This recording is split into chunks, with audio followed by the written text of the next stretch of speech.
Even di kita di dokter pun ya kayak saya itu nggak mungkin bersuara kalau saya itu kumpul-kumpul sama profesor-profesor dulu ya dulu.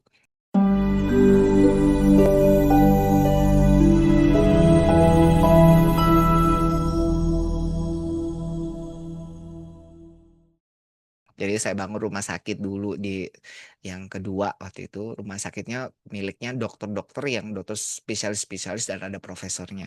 Saya dokter umum. Meskipun saya itu yang kerja keras yang ngurusin. Kalau pas meeting saya itu nggak boleh ngomong. Jadi kalau ngomong pakai kertas di kertas. Jadi saya nulis di ada yang tanya, "Terus kamu yang tahu jawabannya." Saya harus nulis di kertas, kertas itu saya kasihkan ke dokter satunya yang dia lebih senior. Dia yang baca, dia yang jawab gitu. Dia yang jawab. Pokoknya aku nggak boleh ngomong. Karena kalau kamu ngomong, kalau kamu salah ngomong bahaya nanti gitu. Ya aku nurut. Jadi semua lewat kertas. Setelah 2 tahun, barulah mereka ngajak ngomong saya. Setelah 2 tahun, ya si Prof ini dokter tuh baru ngelihat saya, baru ngajak ngomong. Oh ini namanya Rusdi gitu ya. Setelah 2 years kerja keras. Jadi sebelum itu enggak dan jadi itulah namanya hierarki. Saya hormat, respect. Jadi contoh ya, waktu itu saya diundang, diundang datang karena kamu ini kamu harus kenal. Tapi datang sih, tapi nggak diajak ngomong sama sekali. Itu 2 tahun ya dengan komunitas dokter-dokter spesialis dan subspesialis waktu itu. 2 years saya yang dokter. Apalagi nyun sewu kalau misalnya perawat, bidan datang ke situ. Ya malah tambah ya nggak disuruh malah mungkin ya tadi ya disuruh cuci piring. Bercanda ya saya, bercanda ya malah disuruh cuci piring. Bercanda, bercanda ya.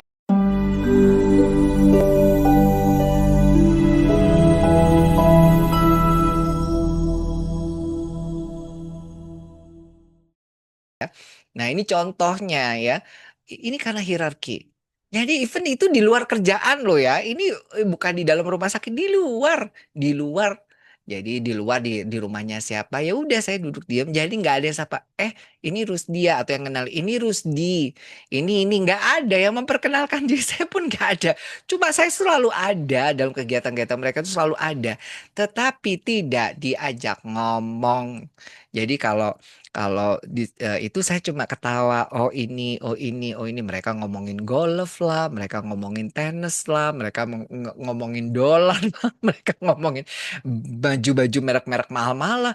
Yang aku cuma ya begini begitu, yang kayaknya memang ini bukan duniaku dan memang nggak tahu sengaja diomongin di depanku atau enggak atau biasa mereka ngomong kayak gitu apa aku nggak ngerti. Yang jelas aku betul-betul nggak dilibatkan dan nggak diajak komunikasi. Ini aku seorang dokter yang sudah S2 lulus manajemen rumah sakit dan lulusan terbaik ya. Jadi bukan dokter umum yang baru lulus ya waktu itu.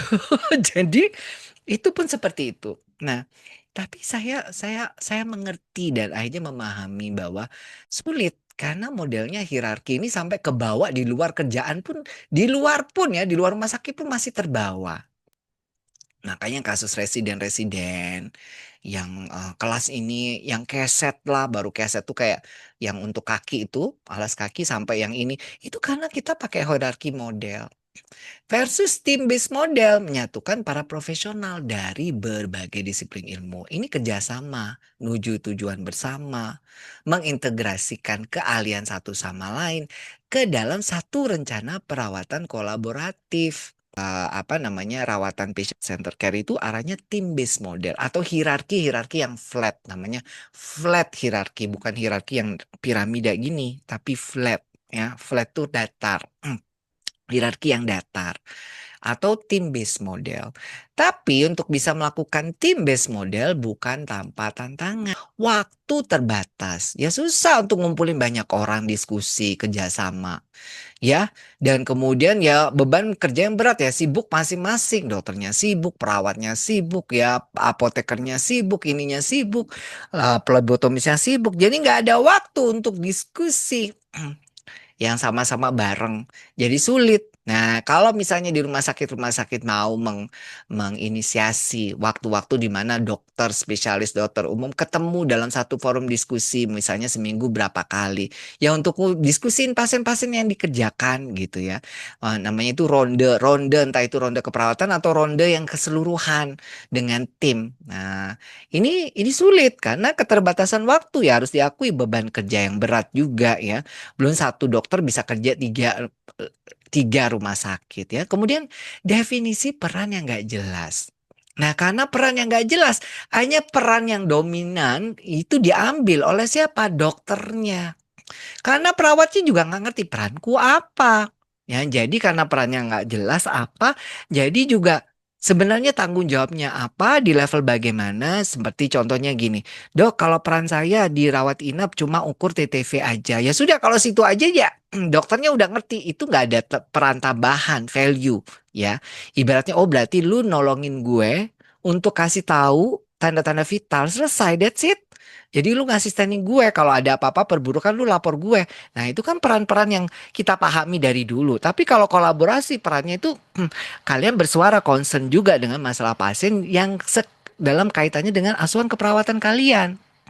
Gimana asuhan keperawatan Anda yang bagaimana, yang benar kayak gimana, ya apa aspek-aspek apa Anda yang dia nilai ya. Kemudian Anda bersuara dan melihat apa yang karena ini kan saling melengkapi ya. Kolaborasi itu saling melengkapi. Anda mempunyai concern sesuatu yang dokternya itu nggak concern. Nah, misalnya contoh ya. Anda melihat dok dari hasil aspek saya, pengkajian keperawatan saya merasa pasien ini ada depresinya, ada kecenderungan untuk melukai diri sendiri. Nah, dia bisa bersuara seperti itu. Oh, jadi dokternya tahu. Oh, perawat ini bisa tahu. Dok, setelah saya gini, pasien ini mengalami kesulitan untuk mengkonsumsi makan lewat mulut, bolak-balik tersedak dan segala macam. Nah, saya coba ini, saya ini terus kapan rekomendasi saya arahkan untuk terapi ini, dok. Nah, misalkan gitu ya, rekomendasinya. Tapi juga minta persetujuan dokter. Dok, saya menilai kalau dari hasil penelitian TTV saya, pasien ini mengalami orthostatic hypotension, dok. Sudah saya ukur selama 2 hari berturut-turut setiap pagi. Tensi pada saat duduk, tidur, sekian, sekian, sekian ini, dok. Nah, ini saya juga untuk sebagai bukti pada saat saya lakukan tensi sampai berdiri, pasien yang mengeluh pusing dan hampir jatuh. Nah, seperti ini, dok. Nah, ini kan contoh. Oh, Anda punya value ya. Jadi ada hal-hal saya sudah lapor juga notis ke apotekernya. Jadi nanti dokternya, oh iya ya, berarti ini obat ini bisa menyebabkan ini resiko jatuh. Dok, untuk resiko jatuh saya punya usulan intervensi begini-begini karena begini-begini-begini. Sudah saya siapkan dok. Nah, jadi environment yang mendukung untuk pasiennya ini tidak sampai jatuh atau dimitigasi resiko jatuhnya. Dok, komunikasi dengan ini pasien sudah saya dapatkan begini, begini, begini. Dok, saya merekomendasikan family meeting karena saat ini begini, begini, begini. Nah, inilah yang diminta harusnya. Peran itu kan kelihatan. Oh, kelihatan nih perannya nih. Perannya si perawat ini ya. Jadi bukan lagi sekedar asisten dokter karena jangan sampai perawat bilang saya ini bukan asisten dokter, tapi justru memposisikan. Ya nggak bisa lah Anda kamu memposisikan seakan-akan seperti asistennya. Jadi akhirnya ya itulah nanti perlakuan yang didapatkan ya. Seperti saya yang tadi ya 2 tahun gak diajak ngomong dokter-dokter itu ya karena saya sendiri juga mempersiapkan diri waktu itu ya aku cuma kacung yang sebenarnya nggak layak untuk diajak diskusi. Jadi ya udah aku mencoba menikmati walaupun sebenarnya batinku berontak ya. 2 tahun berontak batinku. Tapi sebenarnya aku akhirnya gitu, ya mungkin mungkin mereka nggak merasa aku berperan ya. Barulah setelah rumah sakit ya udah jadi gede, perawatnya udah semua, udah pokoknya udah siap jalan, udah dapet visitasi, udah dapet izin operasional. Barulah mereka mulai nyapa aku. Ya sebelumnya nggak ada Bapak Ibu. Jadi ya itu tadi ya. Jadi baru setelah rumah sakitnya ngadek berdiri magrong-magrong gitu ya, perawat-perawatnya udah kerja, udah ini, udah dilatih dikit-dikit, udah jalan lah, barulah mereka nyapa. Nah, ini karena mereka merasa lu nggak punya peran, ya. Padahal ya dipikir itu rumah sakit bangun berdiri sendiri gitu ya, karena saking dia cueknya. Yang ketiga, pelatihan yang tidak memadai. Ya ini tadi pelatihan yang memadai berkaitan dengan simulasi. Simulasi dalam high apa? Kolaborasi. Nah, ya. Jadi kadang-kadang di pikiran kita itu berkolaborasi, di teori kita berkolaborasi, tapi kenyataannya buktinya mana? Susah untuk apa namanya dibuktikan. Karena apa? Jarang, bukan tidak pernah, jarang melakukan simulasi yang namanya apa? Namanya kolaborasi. Nah,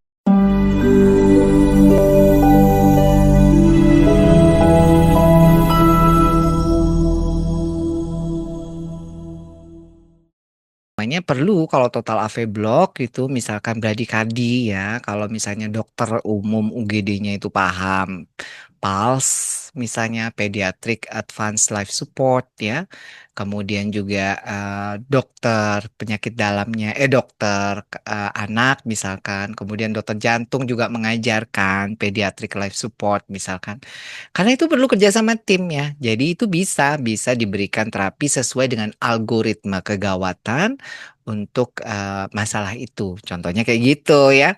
Nah itu kan kerjasama kolaborasi tim. Jadi contoh, oh ada seperti ini berarti mengaktifkan tim code blue-nya. Jadi code blue itu bukan hanya sekedar pada saat pasien itu henti nafas, henti jantung. Jadi pada saat ada masuk ya, masuk apa namanya algoritma takikardi, algoritma bradikardi ini sudah mulai bekerja.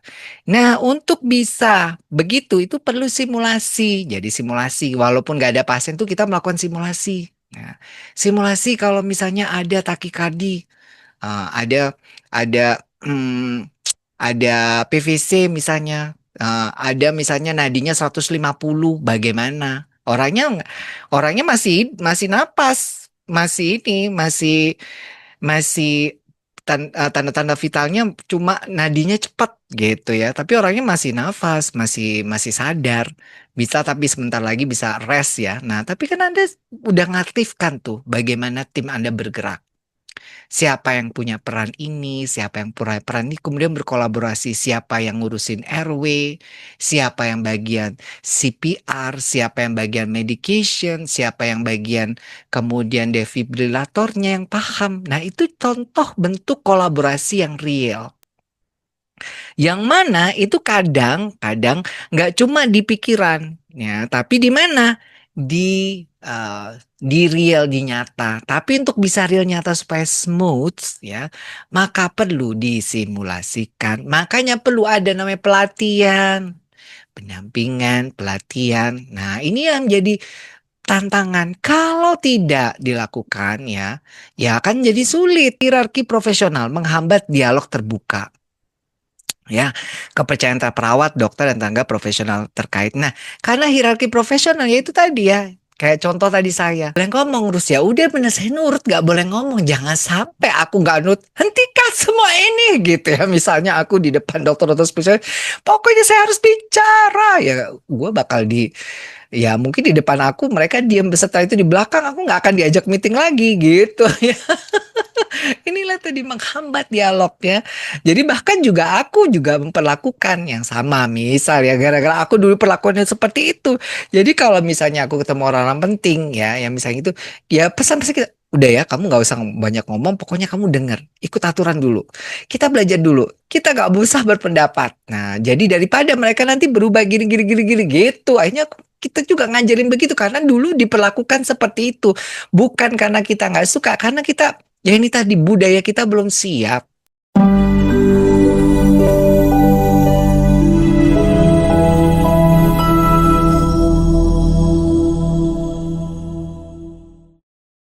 Kita masih pakai hierarki kita itu masih kental sekali.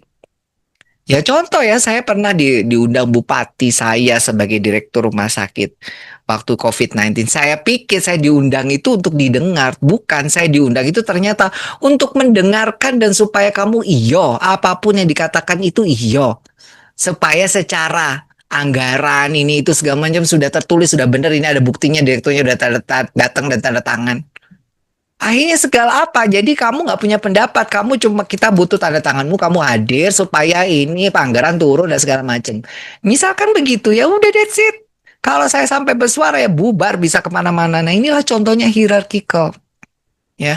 Jadi susah menghambat dialog terbuka. Ya, boro-boro dokter spesialis, dokter umum nggak bisa bersuara kalau nggak punya kedudukan posisi. Ya, apalagi yang level perawat, bidan dan segala macam. Inilah yang kita bilang ranking inilah yang menghambat ada dialog yang fair. Dialog yang fair yang berkeadilan.